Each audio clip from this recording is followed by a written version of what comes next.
पिचकारी देवरा चोलिए पमारे।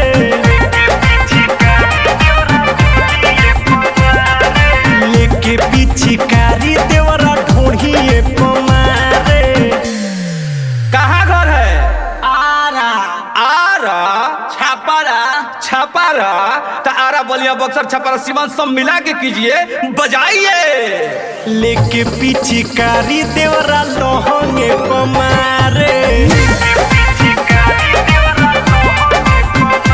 एक और जगल बासुतार बहरा बड़े हो भतार। एक और जगल बासुतार बहरा बड़े हो भतार।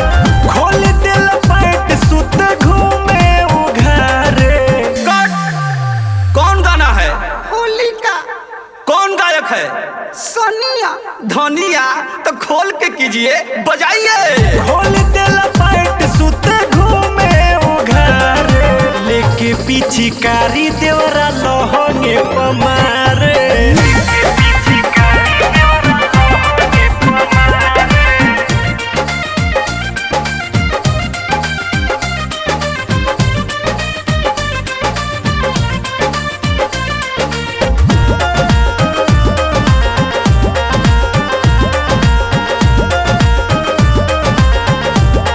तीसरा अंतरा बजाइए। एक ही दलहुरा देवर बड़े हो।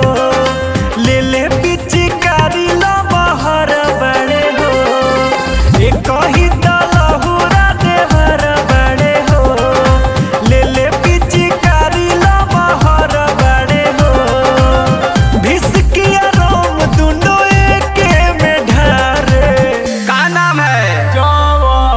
पवन उधारी खेसारी तो मिला के कीजिए। होइसे होइसे काहे कर रहे हैं? देखिए सासाराम गाजीपुर महुआ आजमगढ़ देवरिया बनारस वाला हिला के कर रहा है, बजाइए। एक ही दलहुरा देवर बड़े हो।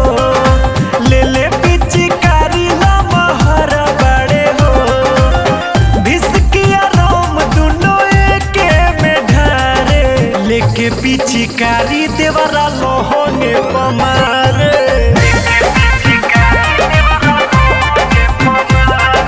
लेके पिचकारी देवरा चोलिए पमारे।